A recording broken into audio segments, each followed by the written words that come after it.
Bonus. Trax.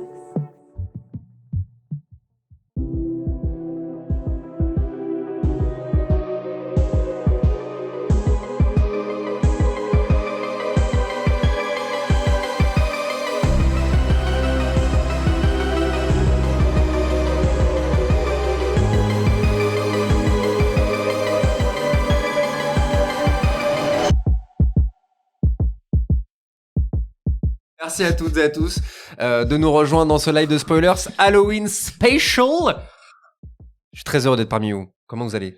Super, franchement. Guillaume à ma gauche, grosse Briac patate. à ma droite En pleine forme. et Justine face à moi, en léger différé du studio où elle enregistre. Comment ça va, Justine ? Ça va très bien, désolée de pas être avec vous. Voilà, vous m'avez fait trop peur avec votre déco et Ah là, le mode Halloween. on a- J'ai été terrorisée, Ouais. donc je suis partie. ouais, vraiment, on a un setup, plus qu'un setup, un overlay mais en réel. Comment tu dirais ? Un décor finalement. Oui, Comme ça, on pourrait c'est ça, l'appeler. un plateau. C'est Guigui C'est comme qui ça l'a que fait tu de fais ses dans petites un mains. Il a tout fait lui-même. Sois pas modeste. Je les ai cousus, j'ai cousu des Tu as petites cousu- tenues que tu as l'on cousu des porte, citrouilles, tu as j'ai cousu, scié des planches de bois, Tout à fait. j'ai monté une cabane.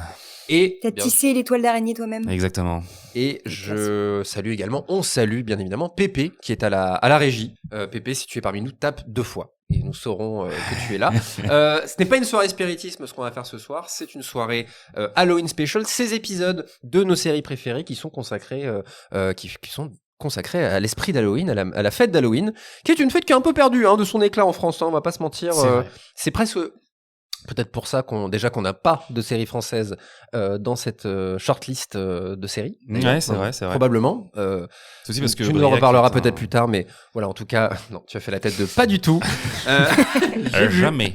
Voilà, donc en tout cas, est-ce qu'on dit maintenant les séries dont on va parler ? Oui, bien Oui, sûr. bah, on les a annoncées sur les réseaux sociaux. On les il y a annoncées, il y a mais une ça- semaine, normalement, vous les avez vus. Ça hein. ne coûte rien Vous qui nous de les écoutez. rappeler.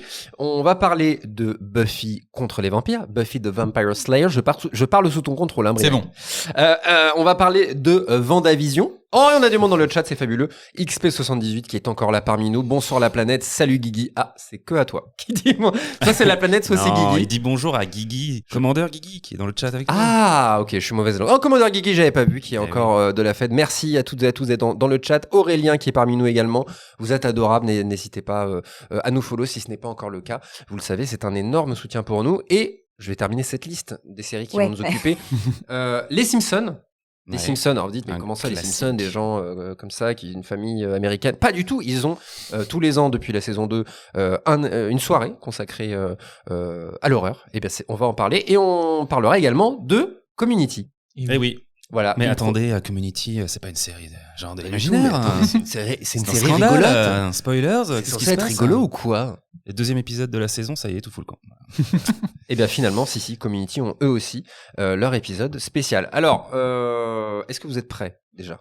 Prête ? Est-ce que dans le Oh chat oui. vous êtes prêts ? Est-ce que Briac hésite ? Est-ce que j'ai fermé le conducteur ? Briac, c'est vraiment la Tu pire veux chose qu'on prenne le relais. parce que c'était Je très crois long. qu'il y a Non des mais fantômes qui interfèrent avec l'intermission. ah, pas mal. Garde ça. Garde cette énergie. J'adore ça. Mais je l'ai faite, je peux plus la refaire.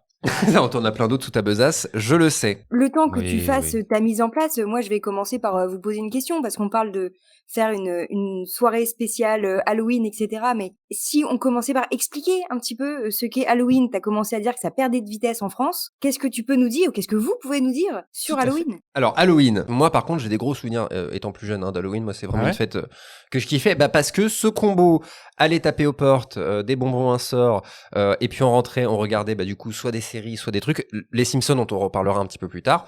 Moi ça me fait vraiment penser à la fête d'Halloween. J'ai des souvenirs avec les Simpsons, mais j'ai des souvenirs Halloweenesques grâce aux Simpsons. Un peu ce petit rendez-vous où, du coup, à cette Ah période, ouais, tu je pense, regardais mais ces épisodes-là, quoi. je pense, encore une fois, on va pas faire maintenant sur les Simpsons, mais je pense que c'est c'est de loin, même parmi mes épisodes préférés. Mmh. L'un de mes épisodes préférés des Simpsons, on va en parler ce soir. Mmh. Ni plus ni moins. Alors cette fête d'Halloween, qui saurait nous parler d'Halloween ? Qu'est-ce que... Briac, Eh bien, parlons-en un c'est petit quoi peu. Halloween ? D'où ça vient ? Qu'est-ce que c'est que cette histoire ? On tue des gens, on tue pas des gens ? Qu'est-ce que c'est ? Eh bien, Halloween, on a longtemps pensé que c'était lié en fait à une fête celtique qui s'appelle Samhain, qui était une fête de la récolte qui marquait la nouvelle année celte. Et on sait notamment que c'était un moment où la barrière entre le monde des vivants et des morts commençait à se dissiper. Et on disait aussi que donc il y avait aussi des esprits qui rentraient un peu, qui venaient sur la terre et qu'il fallait pour les éviter se déguiser pour pas qu'ils te reconnaissent et pas qu'ils viennent t'embêter. Donc on a longtemps pensé que c'était une évolution de Samhain, comme par exemple Noël aurait été une fête païenne qui sont retransformées, mais maintenant on pense plutôt quand même que ça a toujours été plus ou moins une fête chrétienne. Et d'ailleurs en fait vous pouvez voir avec l'étymologie du nom, parce que Halloween ça vient de All Hallows Eve, et qui est donc la veille de All Hallows Day, qui signifie littéralement la Toussaint, le jour de tous les saints. Oui, Okay. Donc finalement, il n'y aurait pas de lien avec Samhain. Et c'est une fête donc qui a pour origine plutôt l'Irlande et l'Écosse, d'après les sources qu'on peut avoir. C'est des évolutions de pratiques qui sont locales et qui auraient été amenées ensuite aux États-Unis par ces diasporas, avant finalement d'être répandues plutôt par les États-Unis dans le reste du monde, avec différents pays qui vont adopter ou non les coutumes. Et c'est aussi d'Irlande et d'Écosse que vient l'idée de se déguiser et que se développe aussi un peu ce qui va devenir le trick-or-treating, même si le trick-or-treating, c'est quelque chose qui arrive plutôt aux États-Unis dans les années 20, semble-t-il, d'après mes recherches. Et on peut aussi noter quand même une petite... j'ai vu des articles qui notaient une proximité avec le carnaval. Entre Halloween et le carnaval, au-delà du costume. Il y a aussi cette idée dans le carnaval, parfois d'une communication entre le monde des morts et des vivants, en tout cas pareil, d'une limite entre les mondes qui se dissipent. Et d'inversion des valeurs. C'est ça, il y a une inversion des valeurs. Alors est-ce que Halloween, il y a une inversion, il y a aussi peut-être les hiérarchies se dissipent d'une certaine manière, comme on se cache derrière des masques, comme il y avait une inversion avec le carnaval. Donc ça a été évoqué, et je trouve que c'est des caractéristiques qu'on retrouve en partie justement dans les épisodes d'Halloween des séries, dont on va parler d'ailleurs ce soir. Et comment ? Justement, est-ce que vous avez des séries un petit peu au-delà de celles dont on va parler, des séries quand on pense à Halloween, est-ce que c'est plutôt film d'ailleurs? Personnellement, c'est les films aussi, films d'horreur évidemment, vers lesquels on se dirige. Mais est-ce que il y a des petites séries comme ça, c'est un peu votre rituel? Perso, je suis plutôt team flippette comme on dit, donc j'ai pas particulièrement de. Moi aussi. J'ai pas particulièrement Je me sens moins de seule, grosse merci. appétence pour ce qui va être film d'horreur, voilà. Donc les séries non plus, je dois dire. J'ai même mis beaucoup de temps, c'est-à-dire l'année dernière, pour me motiver par exemple à regarder X-Files, parce que dans mon esprit, tu vois, c'était vraiment une série qui faisait peur. Alors que pas du tout. Alors que ça va. Mais voilà. Donc en fait, Halloween pour moi, j'ai pas vraiment ni de souvenirs ni de rituel particulier. J'étais bien trop vieux déjà pour être un peu dans la roue. Bah si, en fait ça arrivait, tu sais, le côté un peu justement le gimmick de la citrouille, des bonbons et tout ça. En fait, c'est vraiment arrivé. Moi je suis passé à côté de ça, quoi. Donc en vrai, dans les séries que je regarde, pour le coup, j'ai pas particulièrement d'exemple à citer un épisode qui m'a vraiment marqué. On en parlera, les Simpsons, oui, parce que forcément les Simpsons, ça passe comme ça, ça traverse les générations et tout. Mais voilà, et je pourrais même pas parler de l'épisode de Doctor Who de la saison dernière qui était pendant Halloween, parce que je m'en souviens plus. Donc voilà, rien ne m'a marqué particulièrement. Terrible bilan pour le Docteur. Très bien, écoutez, les épisodes, justement, on a fait une petite shortlist. Briac, d'ailleurs, pour rien vous cacher, c'est un peu toi qui nous a choisi ces épisodes-là. Oui, je suis débarqué avec la sélection comme ça. Non, mais c'est vrai, on peut le dire aux gens, c'est un peu ça. Pour revenir à ta question, c'est des trucs que moi je regarde un peu à Halloween. Ouais, justement. Ces épisodes-là dont on va parler. Tes chouchous. La plupart, voilà, il y a ça. Et donc je regarde des films aussi. Ouais.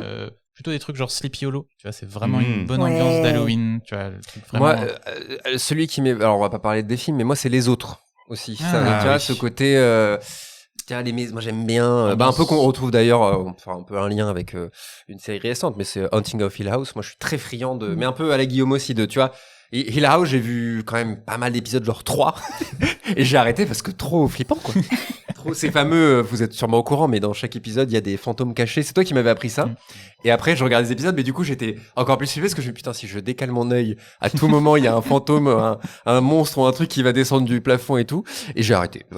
Et pourtant Dieu sait si cette série est qualitative. D'ailleurs, ce qui me fait penser, on a hésité à faire une soirée aussi autour de la chute de la maison Usher. Ouais. Pour cette soirée. Et c'est un peu tôt.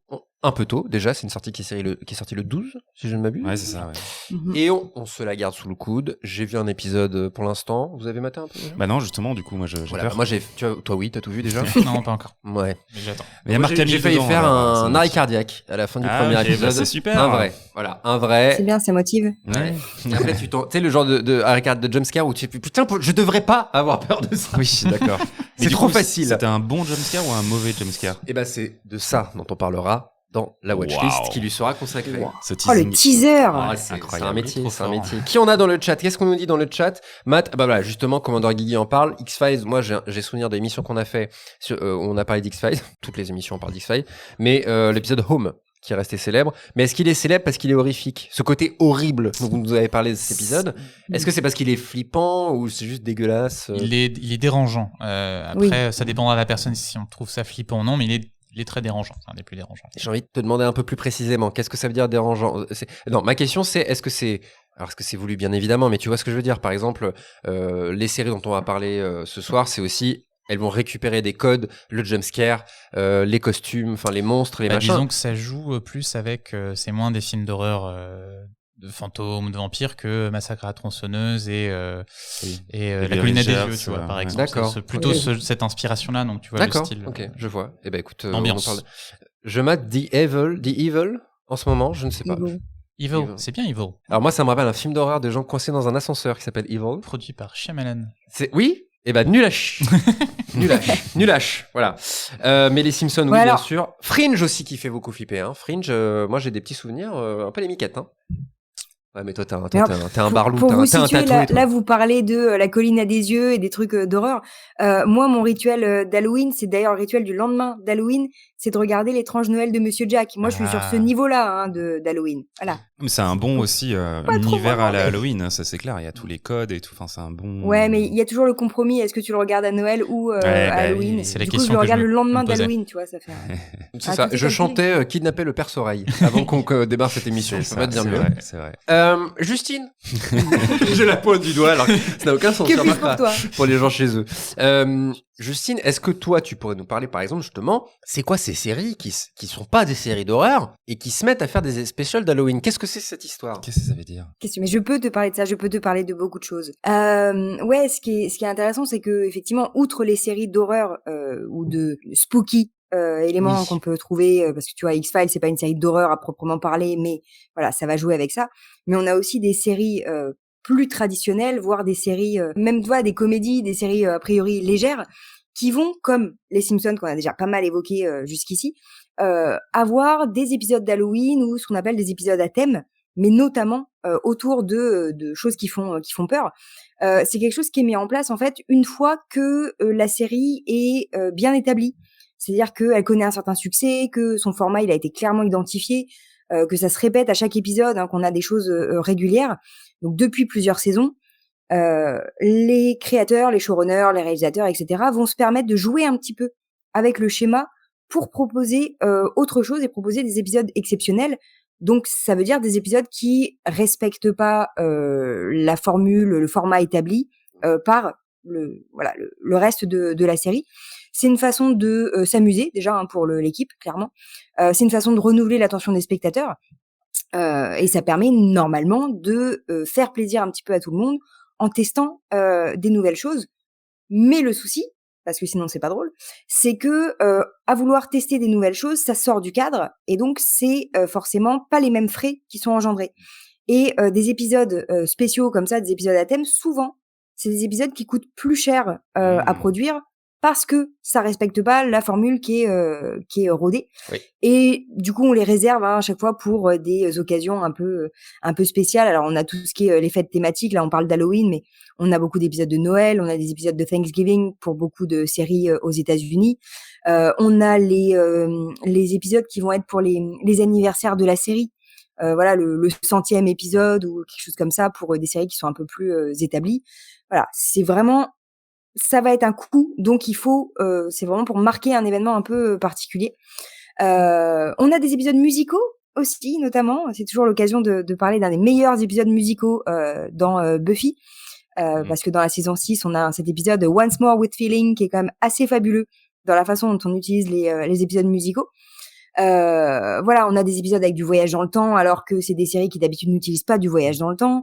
Alors ça, il y en a dans la masse de séries. Quasiment tous les épisodes de Noël des séries, ça reprend un conte de Noël de Dickens. Donc il va y avoir des fantômes qui voyagent du passé, du futur, etc. Voilà, on a des épisodes interactifs, hein, c'est ce qu'avait fait la série Psych, par exemple. C'est une énième réécriture de Sherlock Holmes, en fait, mais voilà, ils ont fait aussi pour leur anniversaire un épisode interactif où les gens pouvaient voter pour qui était le coupable. Voilà. Donc ils faisaient un déroulement pour ça. Bref, voilà, il y a différents formats, différents médias qui sont utilisés.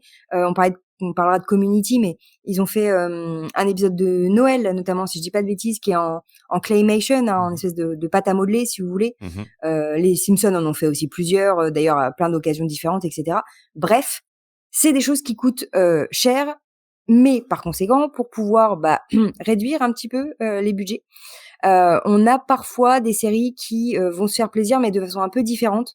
Alors dans le cas des séries animées, l'avantage c'est que ça coûte rien de plus de faire une version d'horreur ou autre chose, ou une version de Noël, que une version normale. Ça coûte autant, quoi. Mais pour les séries en prise de vue réelle, ou avec beaucoup d'effets spéciaux, comme dans WandaVision ou Vendavision, on a voilà des problèmes d'effets spéciaux aussi. Du coup, on a parfois des séries qui vont faire ce qu'on appelle des bottle épisodes à cette occasion-là. Bottle épisode, c'est à la base un épisode en huis clos qui permet de réduire les décors, de réduire pas mal de choses. Type l'épisode sur la mouche dans Breaking Bad. Voilà, c'est l'exemple classique. C'est voilà, le cas d'école de ces dernières années. Ouais. Parce qu'il est parfait comme épisode comme bottle épisode. Donc voilà, et ça fait qu'on a parfois des croisements entre des épisodes d'Halloween et des bottle épisodes pour pouvoir faire un truc un peu exceptionnel et en même temps pas ruiner complètement le budget de la série.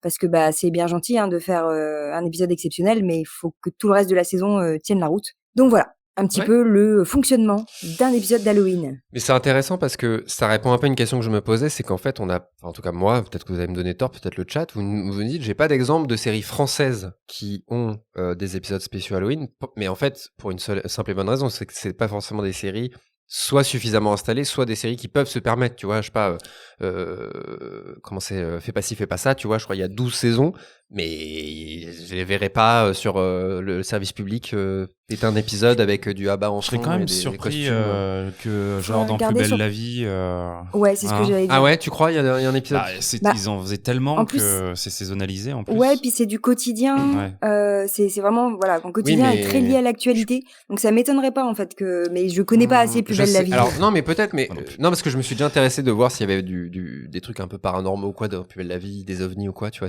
il y a forcément sur je ne sais combien de 3000 épisodes qu'ils ont fait. Mais par contre non, parce que Plus belle la vie, ils les tournent, enfin il y a tellement d'épisodes ils peuvent jamais savoir que cet épisode-là va vraiment sortir à ce moment-là. Je pense que OK. On enchaîne. En partie, en tout cas. Oui, mais est-ce que c'est une science exacte de savoir que le 31 octobre précisément, où tu vois, si c'est la période, ça passe, tu vois, mais... Tu peux le programmer parce qu'ils ont fait des épisodes comme ça pour certains gros événements, les élections, voilà, des choses comme ça, tu vois. Oui, mais est-ce que là, justement, c'est pas des bottle épisodes où, tu vois, ils disent, voilà, cet épisode-là, c'est sûr, on le passera aux élections. Comme c'est un bottle, on peut le caser à peu près n'importe où à ce moment-là, tu vois. Ils peuvent le décaler, ça revient... Plus belle la vie. Je pense qu'en France, mais justement, c'est une question de diffusion parce que par exemple, là, on va parler beaucoup de séries de network. Et c'est des saisons à 22 épisodes par saison. En gros, tu sais à peu près quand tu reviens dans l'année, on va te donner une date de diffusion. Donc tu sais tout de suite si tu vas avoir un épisode qui va passer près d'Halloween, près de Noël, près de tout ça. Oui, près. Donc ouais, mais je veux dire, en gros, tu sais, on a un épisode le 16 octobre. Bon, là, on met un épisode d'Halloween, quoi, par exemple. Donc en gros, quand ils sont en train de, comme ils disent, break the season, donc en gros, ils sont en train de faire la structure de la saison, ils disent, OK, on fait un épisode d'Halloween parce qu'on a un truc à Halloween. On fait un truc de Noël. Et en France, je pense que comme c'est une industrie, enfin, ça change, mais où t'avais pas forcément la régularité de ces séries de network, tu pouvais pas forcément savoir quand tu vas tomber sur ces séries-là qui sont pas des séries type soap quotidien comme Plus belle la vie. Je pense que c'est la différence de modèle qui fait ça et la différence culturelle qui fait aussi que Halloween, pour le cas d'Halloween, c'est nettement moins important en France que c'est ça, c'est quand même très culturel et c'est sûr que du coup, en France, on l'a quand même eu vachement moins et vachement plus tard, ce truc-là. Donc, il y a quand même, malgré tout, en France, par exemple, en termes de cinéma, il y a toujours 2-3 films d'horreur qui sortent précisément à cette date-là. Ça reste, tu vois, exemple, Disney justement a sorti La Maison hantée cette année. Ils se sont dit non, on va le sortir en été. Il s'est pris un four. Je dis pas que ça aurait été un carton. Ah oui, bien. Non, parce que j'ai failli t'en mettre une au départ, mais non, en fait, elle est bien. Bravo Guillaume. Non, mais je dis pas que ça aurait été un carton s'il avait sorti à l'époque d'Halloween, mais en tout cas, la critique que les gens faisaient, c'était mais pourquoi est-ce qu'ils le sortent en été? On veut pas un film d'horreur l'été, quoi. C'est vrai que là, il y a Gueule Noire qui va sortir bientôt, qui sera peut-être le film d'horreur. Gueule Noire? Un film français. Ah ouais. Je t'invite, écoute, toi qui es féru de cinéma, j'ai jamais entendu parler de ce film. À zioter parce que le film a l'air vraiment cool. Il y a Vermine aussi. De Sébastien Vanitschek, écrit par Florent Bernard, c'est pour ça, évidemment. Un gars qui ramène une araignée, un mec qui vit en banlieue parisienne, je sais plus où, et qui ramène une araignée et l'araignée s'échappe. Et en fait, c'est dans ce cadre décor-là, ce genre d'histoire, ça peut être hyper intéressant. C'est un film qui a reçu des prix et qui a été à la Mostra de Venise, etc. Et qui a un peu succès surprise parce qu'il paraît que c'est un peu pour les gens, genre un film d'horreur français vraiment vénère. Moi-même étant arachnophobe, je ne sais toujours pas si j'oserais aller voir ce film. Eh ben écoutez, mon bon Briac, est-ce que vous pouvez nous parler de la première série de la soirée? Je m'en vais laisser Justine en parler, puisque je crois que Justine s'était préparée à cette pardon, excuse-moi. Non, mais c'est moi qui ai mal lu le conducteur. Mais c'est Halloween, les rôles s'inversent, les barrières entre les mondes se dissipent. C'est adorable comment tu essaies de rattraper, raccrocher. Non. Mais on nous confond avec Briac. C'est vrai, tout à fait. Non, mais voilà, je saute sur toutes les occasions de parler des Simpsons, en fait. Mais est-ce que ça part pas de là, d'ailleurs, l'idée de cette émission? On parlait de Futurama, et moi, tu m'avais donné envie de mater Futurama. Si vous voulez le détail, allez écoutez notre épisode sur l'eau. Et exactement. Et je crois qu'on avait dévié justement sur les horror shows. Alors c'est très drôle que tu dis ça parce que justement je voulais envoyer un petit extrait à Pépé et j'ai pas eu le temps de le faire pour commencer l'émission avec une espèce de petit extrait un peu flashback où tu disais toi-même que les gars, idée de génie, et si on faisait un épisode sur les Treehouse des Simpsons? Ouais. Et nous on était là, ouais, ok. Et Justine alors ok, mes lancements ils sont ratés. De dire évidemment. Ok, je me trompe de personne, mais de dire évidemment, ce serait trop bien, et elle avait effectivement acquiescé avec force. Mais vas-y, tu Mais on ne fait que suivre ton mouvement, CHP, tu le sais. Tu es notre chef à tous. Notre guide. Exactement. Les Simpsons, parce qu'effectivement, c'était l'occasion d'enchaîner un petit peu, faire cette transition. Et puis, là, la preuve, c'est qu'on a déjà commencé à bien parler de ces épisodes spéciaux qu'on a dans les Simpsons, avec ces épisodes qu'on appelle donc épisodes d'Halloween, qui s'appellent en version originale Treehouse of Horror. Donc la Treehouse, c'est la cabane dans l'arbre de Barth. Ou les horror shows en français, parce qu'en français on aime bien traduire des titres mais en gardant d'autres titres anglais. Voilà, gros délire. Tu le disais, c'est quelque chose qui est mis en place dans les Simpsons depuis la saison 2 et dans chaque saison depuis jusqu'à nouvel ordre, vu que les Simpsons continuent et sont bien partis sur leur lancée, donc ça reste comme ça. Ce qui est particulier, c'est que c'est toujours des épisodes alors de toute façon autonomes, mais comme tous les épisodes des Simpsons ou presque. Et que surtout en fait les épisodes d'Halloween ils vont être divisés en 3 parties. C'est 3 récits courts qui sont juxtaposés, éventuellement avec un vague récit cadre qui lie un petit peu tout ça, mais pas toujours. Ce qui fait que les parties ont pas vraiment de lien les unes avec les autres, si ce n'est que à chaque fois c'est des récits violents ou des récits d'horreur, et qui très souvent parodient des œuvres d'horreur ou des concepts d'imaginaire de façon un peu large. Là, on s'était intéressé parce qu'il fallait en choisir un, et Briac avait très généreusement proposé l'épisode imposé, tout à fait. L'épisode, le horror show de la saison 6. Il s'agit donc du 5e horror show, vous aurez fait le calcul, des Simpsons, sachant le que plus célèbre, je pense, on peut le dire. Je pense, mais parce que il y a surtout une partie en fait qui est célèbre dans les 3, et c'est la première, c'est qu'on a une première partie qui s'inspire de The Shining. Le Shining. Le Shining, où on a donc d'abord cette partie-là qui a été, on pourra en reparler un peu après, mais qui a été très célèbre, qui a très bien fonctionné. On a ensuite une deuxième partie où c'est plutôt un récit de voyage dans le temps. Et une dernière partie où on a un genre de mélange de Sweeney Todd et de Lights Out. Lights Out, c'était une émission de radio horrifique. Et donc, dans cette troisième partie, en fait, c'est les enfants de l'école de Springfield qui sont dévorés petit à petit par les profs, par le principal et toute l'équipe, qui trouvent une solution quand on a trop d'élèves. Voilà, quand on a trop d'élèves, ils choisissent de les manger petit à petit jusqu'à ce que globalement il n'y ait plus personne. C'était quand Skinner, il voit un le bon concept. quand il voit le petit bleu, il fait mais arrête de manger, tu vas devenir dodu. Il se lèche les mamies, mais la langue. Mais tu devrais. Vraiment, c'est vraiment quand je l'ai rematé pour l'émission. Vraiment, le regard en contre-plan. Je sais plus comment il s'appelle le gamin. Tu vois le gamin autrichien ou allemand, je sais plus. Tu vois. Outer. Ouais, il le regarde. Tu vas devenir dodu, et délicieux. Ça me tue de rire. Mais voilà, et du coup, bon, bah, là, clairement, on est sur une partie de cannibalisme. Enfin, c'est clairement pas les sujets abordés d'habitude dans les Simpsons, hein, c'est le moins qu'on puisse dire. Alors, par contre, ça reste proche de certains éléments de l'esprit de la série, parce que les Simpsons, c'est une série qui est extrêmement référentielle, hein, qui passe son temps à jouer, à convoquer des références, etc., à faire de l'intertextualité. Là, on a ça tout le temps, parce que outre ce que j'ai déjà évoqué, on va avoir des parallèles avec Terminator 2, avec Jurassic Park, avec Crime et Châtiment de Dostoïevski. Enfin, voilà, des choses assez variées. Ce qui fait que, voilà, malgré ce caractère exceptionnel d'épisodes d'Halloween, ça reprend des éléments habituels et qui sont parfaitement dans l'esprit de la série, ce qui fait que quand vous regardez les Simpsons, vous n'êtes pas complètement dépaysé, c'est les mêmes personnages, c'est la même dynamique, sauf que là on est effectivement sur plus d'horreur, clairement. Alors petite précision, parce que par rapport à d'autres épisodes d'Halloween, celui-ci, dans la saison 6, il est un tout petit peu particulier, parce que je disais que les 3 parties du récit sont normalement séparées. Elles n'ont pas de lien les unes avec les autres. Dans celui-ci, il y a un petit élément, parce que en fait, on a un fil conducteur avec le personnage de Willy.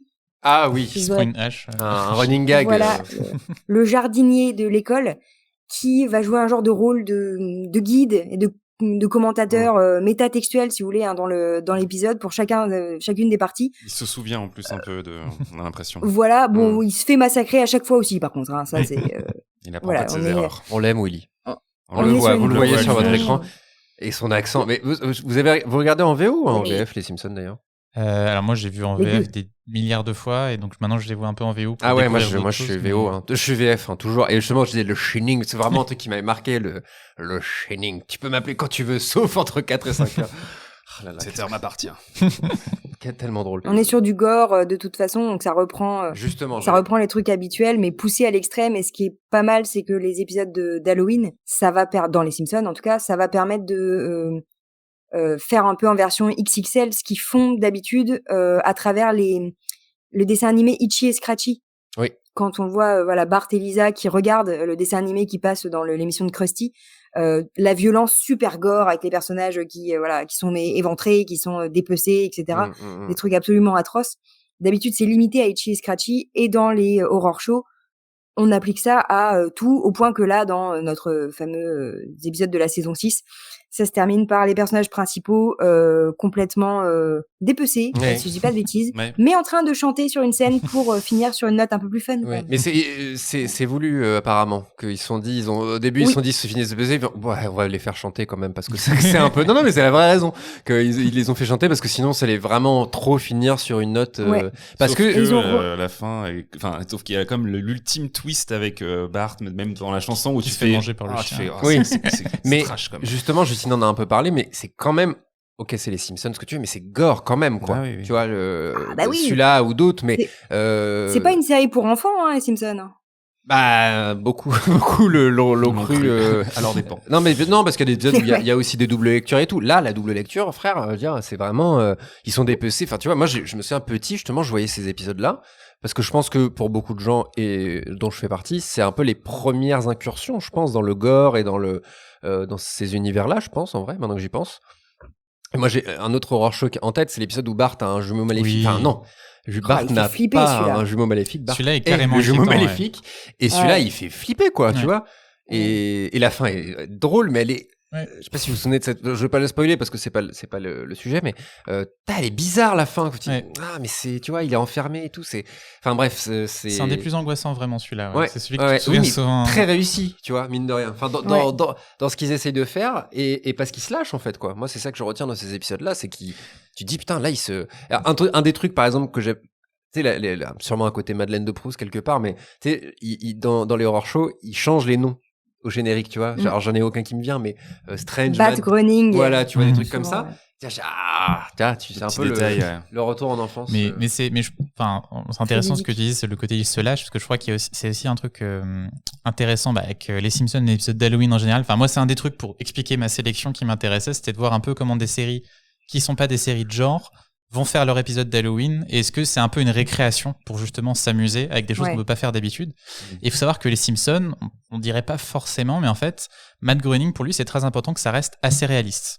Alors, ça l'a été moins au fur et à mesure des années, mais au départ, c'était vraiment un truc, apparemment, ça l'angoissait si les scénaristes proposaient... l'influence de George Meyer aussi, qui s'est atténuée du coup. Mais si les scénaristes proposaient des choses qui allaient trop loin, ça l'énervait. Moi, j'écoute pas mal en ce moment les podcasts de Conan O'Brien, donc le présentateur de talk-show américain, le grand, roux... Très énervant physiquement. Mais très drôle. Oui. Très très bon. Et qui a été scénariste des Simpsons pendant 4 ans avant d'avoir son premier talk show. Et qui a signé certains épisodes qui sont un peu considérés comme les meilleurs de la série par les fans. Et il expliquait justement qu'il y avait eu des soucis. Par exemple, vous savez, cette scène très connue où Homer veut franchir un canyon en skate.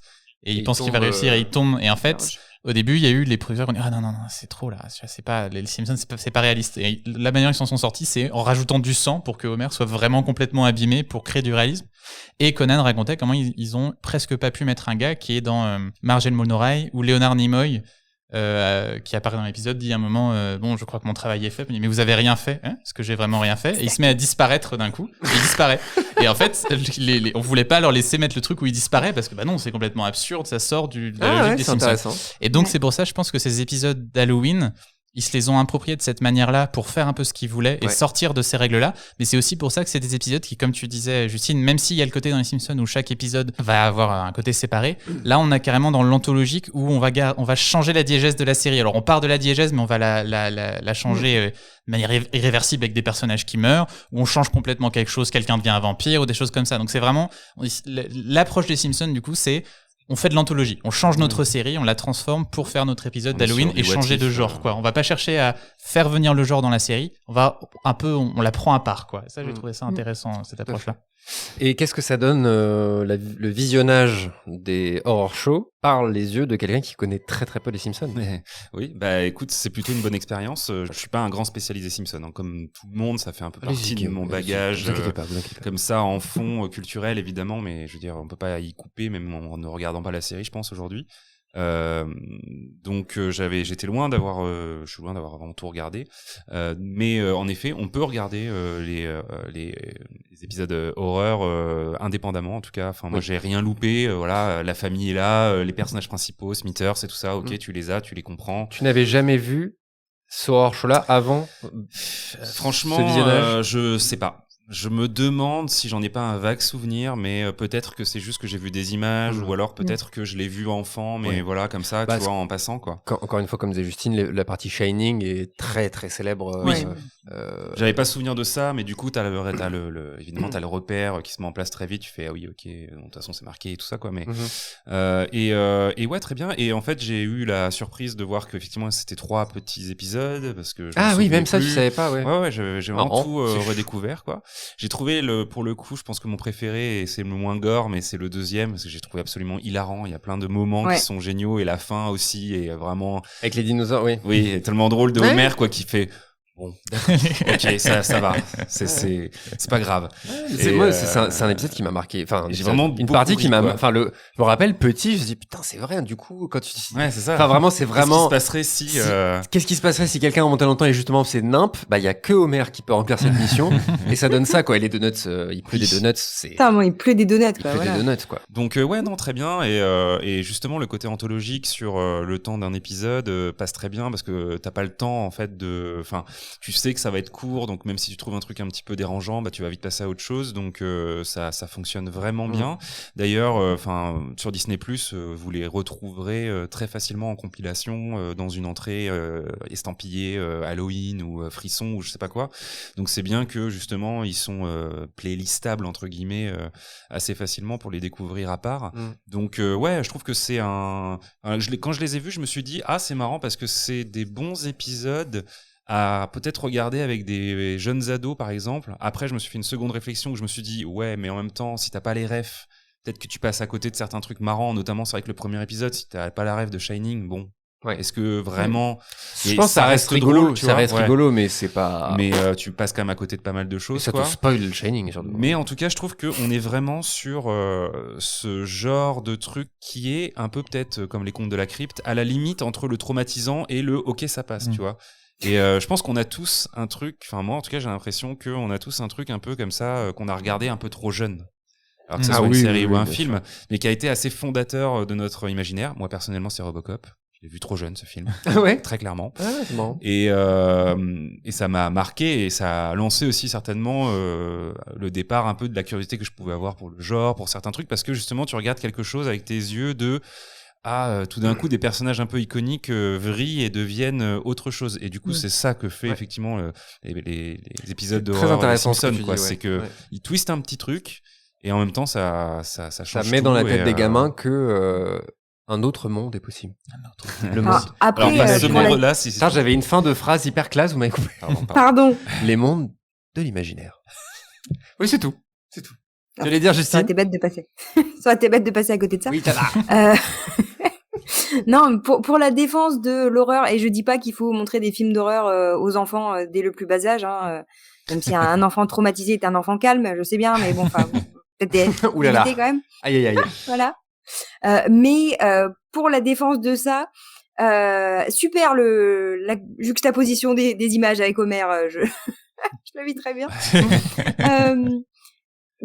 On a aussi un regard qui est pas du tout le même en tant qu'adulte, c'est-à-dire que parfois nous on va comprendre certains éléments de gore, etc., qu'on comprend pas forcément ou qu'on perçoit pas de la même façon quand on est enfant. Je travaille beaucoup dans un autre registre sur les contes de fées. Quand on regarde les contes, il y a des trucs on se dit mais jamais il faut lire ça aux enfants. C'est des trucs avec des personnages qui se font découper, etc. C'est une horreur. Et en fait, quand on est enfant, on n'a pas la même perception parce qu'on met pas le réalisme derrière. Voilà. Donc il y a ce décalage qui fait que on n'est pas forcément systématiquement choqué. Là, c'est quand même... oui, je vois ce que tu veux dire et tu as raison. Après, là, dans un épisode gore, vraiment... Enfin, on reste dans les Simpsons. Hein, enfin, quand même, tu te dis... moi, en tant que daron, comme tu disais aussi, jeunes ados, oui, ados. Tu vois, en vrai, si tu devais dire, tiens, je vais montrer ça à mes gosses, fais gaffe de... Je pense que c'est un truc, quand t'as des gamins, t'as envie de leur montrer Jurassic Park et compagnie, mais faut quand même faire gaffe. Tu vois, Robocop, en vrai, moi qui l'ai vu tard... Là, comme ça, je me dis, bon, c'est pas si terrible. Moment où le mec se fait flinguer la gueule par un robot, d'accord, mais le reste est pas si terrible. Et en fait, non, parce que c'est tes yeux qui l'ont vu comme ça, tu vois. Ça te parle pour une raison en particulier qui est pour le reste du monde et absolument anodine. Et puis voilà, quoi. C'est ça. Moi, ce film-là, et justement, c'est en plein dans le thème, on en a parlé. Moi, c'est L'étrange Noël de Mr. Jack. C'est un film qui gardera toute ma vie, qui a été mon film préféré pendant longtemps. Parce que après, j'ai découvert Tim Burton. C'est vraiment le début de ma cinéphilie, ce film-là. Et je me souviens, j'étais vraiment beaucoup trop jeune. Et je me suis dit, mais en fait, les petits bonhommes qui bougent et machin, enfin, l'animation, quoi, pour moi, c'était Disney, c'était rigolo, c'était mignon, ça se mettait à chanter. Putain, là, quand il chante, c'est pour dire qu'il a envie de crever. Merde, je suis déjà mort. Comment je fais pour crever? Comment on fait pour mourir quand on est déjà mort? Oh, j'ai un petit chien. Oh, il est mort aussi. Enfin, tu vois, c'est vraiment, ça a été en vrai, Mr. Jack, c'est un trauma d'enfance, quoi. Le truc, c'est qu'après, tu grandis avec, tu dis, oui, bon, il y a d'autres trucs, il y a un vrai univers et compagnie, mais c'est hyper intéressant. Dites-nous dans le chat alors, on a dévié sur les films, mais si en plus vous avez des séries abominables qui vous ont traumatisé, ça peut être intéressant. Qu'est-ce qu'on nous dit? Les Simpsons, c'est comme les Astérix. Jeunes, on passe à côté de plein de choses qu'on ne voit pas enfant et qui nous sautent aux yeux adultes. C'est vrai. Tout à fait. C'est XP78. Tu peux pas dire mieux, c'est XP78. C'est très bien dit. Ne faites pas lire Peau d'âne à un enfant. Mais grave. J'ai pas lu. Moi, j'ai lu Peter Pan. Et Wendy, quand elle arrive au pays imaginaire, elle se prend une flèche dans la gueule directement. Elle canne. Ouais, mais j'ai envie de dire, Peau d'âne, c'est une histoire d'inceste, hein, donc. Ouais, c'est abominable. Quelle histoire ne l'est pas dans ces époques-là? Mais c'est ça, vous prenez la chanson, la comptine, il était un petit navire, c'est une histoire de cannibalisme, hein, donc voilà. Si on creuse les trucs, ça fait. Quelle histoire, ça aussi. J'ai été traumatisé par un épisode d'un truc. Merci, quoi, la tueur. Je crois que c'était les Contes de la Crypte. Il y avait une sorcière qui poursuivait des jeunes et elle refaisait la scène de Shining en pétant la porte avec ses ongles. Ok. Elle avait des griffes. Premier et seul cas où une sorcière m'a vraiment fait peur. Merci pour les cauchemars. Ouais. Non, mais moi, Conte de la Crypte, c'était Chair de poule aussi. C'est comme ça, c'est les traumas. Ouais, c'est ça. En fait, c'est vraiment ce genre d'ambiance, quoi. C'est vraiment, comme on disait, le côté spooky, quoi. C'est-à-dire, ça fait peur, mais en même temps, on aime bien. C'est-à-dire qu'on n'est pas... Pour moi, spooky, ça veut vraiment dire, tu vois, on parlait on vous a mis la musique de Luigi's Mansion. Luigi's Mansion 3 sur Switch, qui est absolument génial. Si vous avez une Switch et que vous aimez, c'est quasiment ce que j'ai vu de mieux en spooky, en termes de jeux vidéo.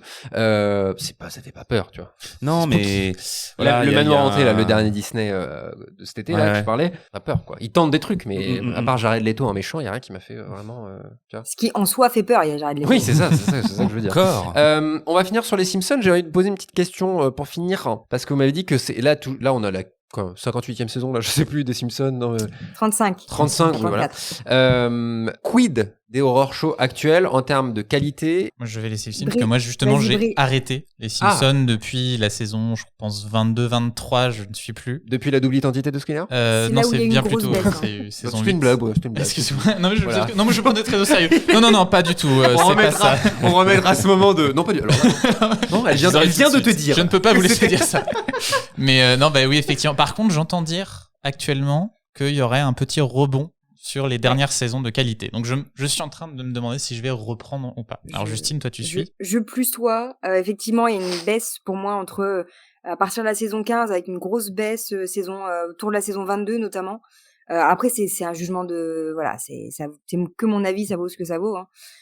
Mais effectivement, ça remonte un peu depuis saison 31, je trouve. Où on retrouve un peu le côté plus mordant qu'on avait au début. Et pour les épisodes d'Halloween, on est toujours sur des références. Après, c'est pas forcément des références que j'ai, ou pas autant, tu vois. Il y a quelques années, peut-être autour de la saison 21, peut-être 22, dans l'épisode d'Halloween, ils avaient fait une référence à Transformers. Okay. Donc moi, à part savoir que c'est des robots, si tu veux, ma connaissance est limitée. Du coup, effectivement, quand t'as pas la référence derrière, c'est quand même moins fun. Voilà, le tout premier, il était avec une référence à Edgar Allan Poe. Pareil, si t'avais pas la référence, t'es un peu à côté de la plaque, quoi. Je viens de penser à Sabriac. On va faire un jingle pour de vrai. Ils ont repris Twin Peaks dans les Simpsons. Oui, mais pas dans les horror shows. C'est dans Qui a tiré sur Monsieur Burns qui a une référence explicite. Et dans un autre épisode. C'est quoi la ref? Lisa Sachs. Le chef Wiggum fait un rêve et il voit la chambre rouge.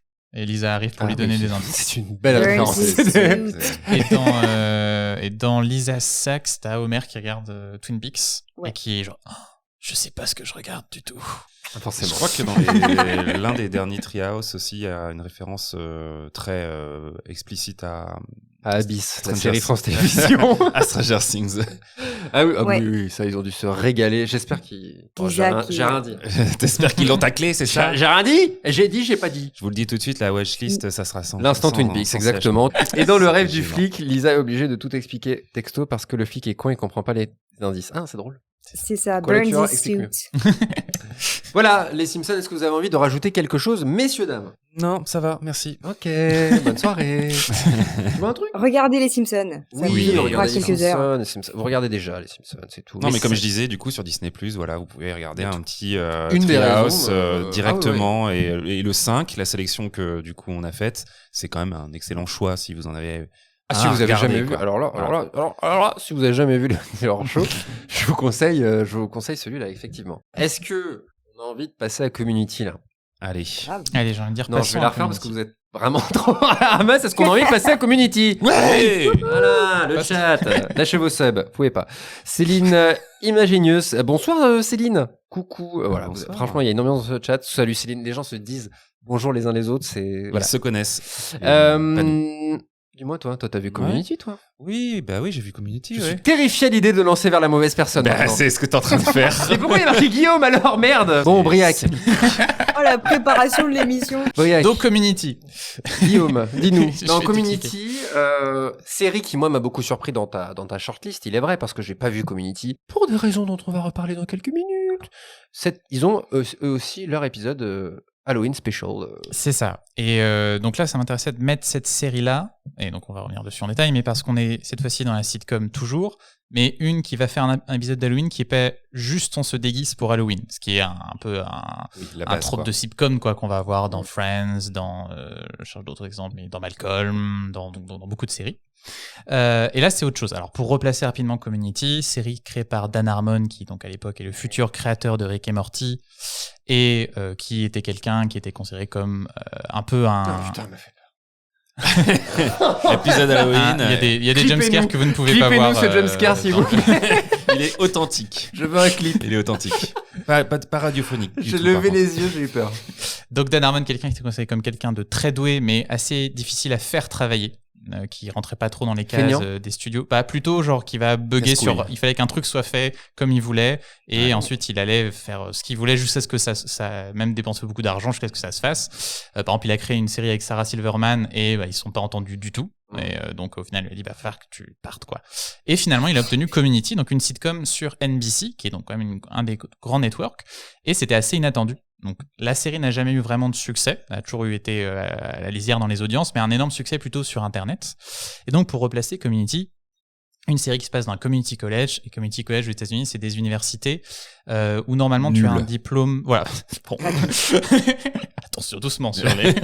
Tu as un diplôme au bout de 2 ans, en gros, normalement, généralement, même si ça offre parfois un peu plus, et surtout qui sont beaucoup moins sélectives et souvent gratuites grâce à certains programmes. Donc l'avantage, c'est que pour quelqu'un qui peut pas forcément rentrer dans une grande université, tu peux passer par là et en fait tu obtiens des crédits qui te permettent ensuite d'avoir un diplôme d'une autre université. Donc souvent les gens passent là, une sorte de prépa, voilà, ou quand ils sont en reconversion, enfin voilà, c'est différentes situations. Et dans la série, ici on a le héros Jeff Winger qui lui est un avocat et il se trouve qu'en fait il a jamais eu son diplôme et donc il est obligé il perd sa licence, il est obligé de retourner à la fac pour obtenir en fait donc sa licence de droit et il va rencontrer un groupe un peu d'un mélange de nerds, de personnages excentriques, tous un petit peu différents et ils vont créer leur groupe d'études de leur cours d'espagnol et l'histoire donc commence comme ça avec justement au départ une formule assez simple où on va plutôt les suivre en train de réviser et ils vont tester un nouveau cours un petit peu au début de la première saison, on teste un nouveau cours à chaque fois, on fait des gags avec le nouveau cours et peu à peu dans la première saison on commence un petit peu à se lâcher et à faire les épisodes thèmes comme tu en parlais Justine et le plus forcément le plus connu de la première saison c'est l'épisode Paintball que tu as mentionné aussi qui là vraiment est une suite de références à des films d'action, on parodie Die Hard, des films de John Woo, enfin bon, et c'est en plus un épisode qui est vraiment super bien foutu. C'est aussi là on a vu que la série était très référentielle. Il y a aussi un épisode dans la première saison qui est une parodie des Affranchis où ils arrivent à obtenir le contrôle des nuggets à la cantine et ça part avec plein de scènes des Affranchis refaites, etc. Et arrive en fait dans la deuxième saison Épidémiologie, donc cet épisode dont on va parler ce soir, qui est le plus ambitieux depuis celui du paintball de la première saison. Je pense qu'on arrive à ce moment de la saison 2. Et qui se passe donc pendant la fête d'Halloween de la fac. Et il se trouve que le doyen de la fac, qui est donc un personnage assez particulier lui aussi, a acheté donc une substance dans un surplus de militaires qu'il pense être de la viande à tacos, mais qui en fait n'est pas du tout ça, donc une espèce de truc expérimental de l'armée, qui va transformer tous ceux qui en mangent en espèce de zombies qui veulent donc manger, en tout cas mordre les autres, et les héros vont devoir survivre. Et donc là, on a une espèce de parodie de films de zombies avec les éléments clés, différentes références, etc. Et alors moi, ce que j'ai trouvé donc intéressant, c'était ce côté-là, c'est comment cette sitcom va pouvoir faire son épisode de zombies alors qu'ils peuvent pas vraiment avoir des zombies. Et en fait, je suis allé regarder un petit peu des interviews de Dan Harmon et de l'équipe, et justement, c'était leur souci. C'est-à-dire que ils se sont dit comment on va faire. Ils ont cherché des excuses que genre ils ont pris un médicament, qu'est-ce qu'il a pu se passer. Et en fait, ils se rendaient compte qu'il y a un truc qui marchait pas avec cet épisode. Et en fait, c'était leur souci, c'était que qu'est-ce qu'ils peuvent pas faire qu'un film de zombies peut faire, c'est tuer des gens. Dans un film de zombies, tu as des morts, et l'enjeu, c'est même la règle du genre, c'est que le mort va rejoindre l'adversaire, donc c'est comme ça que le danger se crée. C'est-à-dire là, on peut pas vraiment tuer des gens. C'est là qu'ils sont arrivés avec l'idée, ok, là, cette fois-ci, c'est juste si tu es mordu, tu te transformes rapidement en zombie. On n'a pas besoin de les tuer, on va juste fonctionner de cette manière-là. Donc c'est la première manière dont ils ont résolu leurs soucis. Et donc déjà, je trouve ça intéressant. C'est-à-dire qu'ils ont dû décomposer un peu le film de zombies, comprendre les enjeux et essayer de retrouver ça dans leur univers à eux, comment ça pourrait fonctionner. Mais ils avaient un autre enjeu qui était pour Dan Harmon, en fait, c'est un peu comme les Simpsons. Lui, il se disait comment je fais, il faut que ce soit un petit peu vraisemblable. Il faut que si je lis dans un journal les événements de l'épisode, je me dise ah oui, ça a pu se passer, mais c'est pas dingue. Genre un community college où d'un coup ils se font une bataille de paintball. ok, ouais, c'est à peu près possible. Par contre, là, qu'il y a eu des gens qui se sont transformés en zombies pendant une soirée, ça marche pas. Et c'est là qu'ils ont rajouté cette idée qui arrive à la fin, avec l'armée, enfin le gouvernement qui arrive et qui va tous leur faire perdre la mémoire. Et c'était aussi un enjeu par rapport en fait à la narration de la série, qui était que ils se disaient ah oui mais attendez, si moi je fais ça et qu'ils ont eu des zombies, et même si on a résolu la situation, personne n'est mort. Comment les personnages peuvent vivre normalement après ça? Comment je peux faire un épisode où ils s'engueulent pour avoir la télécommande ou X raison, alors qu'il y a quelqu'un qui va gueuler et dire mais attendez, il y a des zombies là dans le monde, l'armée a fait l'expérience, je suis obligé de faire ça. Donc c'est intéressant de voir qu'il fallait trouver une mécanique pour sortir de la formule de la série, et en même temps il fallait trouver des raisons pour quand même faire qu'on puisse y revenir d'une autre manière. Et ce qu'il explique, Dan Harmon, c'est qu'en fait à l'époque, si on lui avait dit t'as encore 6 saisons de ta série, il aurait peut-être pas fait. Mais il se disait plus jamais, enfin je dis je me connais, je suis incontrôlable, enfin plus jamais on me laissera faire une série sur NBC à cette heure-là, une sitcom. Je fais ce que j'ai envie. Donc je m'éclate avec mes trucs, et d'ailleurs il avait raison puisqu'il a été viré la saison d'après par pouvoir revenir ensuite sur sa série. Mais voilà, il a été pendant un moment, il n'était plus le showrunner de Community. Et la dernière chose que je voudrais souligner avant de vous entendre et d'entendre des médisants que j'entends à côté de moi. C'est intéressant aussi parce que par rapport aux Simpsons, c'est le premier épisode de la soirée, de ceux qu'on a sélectionné aujourd'hui, qui va introduire le thème du costume. Donc là, on rentre vraiment sur comment les pratiques d'Halloween vont être transformées en thématiques dans les épisodes. Et là, en fait, par exemple, donc bon, il y a des gags avec le costume de Shirley, tout le monde pense que c'est Piggy, alors qu'en fait non, c'est Glinda du Magicien d'Oz, etc. Mais il y a aussi tout un truc avec Abed et Troy qui ont leur costume. Abed, le nerd ultime, et Troy qui au départ a un quarterback, mais qui en fait est aussi un gros nerd et qui adore son ami Abed, mais qui se laisse pas encore, en fait, qui doit choisir dans son identité entre les deux. Et on a en fait cette crise de conscience de Troy qui est matérialisée juste par son choix de costume, comment y revenir, et ça va revenir à la fin. Et on arrive même à faire en sorte que le côté, en fait, cette division entre se conformer et pouvoir, lui, son enjeu c'est je veux séduire les filles ou être un nerd, et va être retrouvé entre deux personnages. C'est que Abed, lui, veut sauver les gens en ouvrant le climatiseur qui va guérir tout le monde, et Jeff lui dit bah non, on s'en fout, on se casse.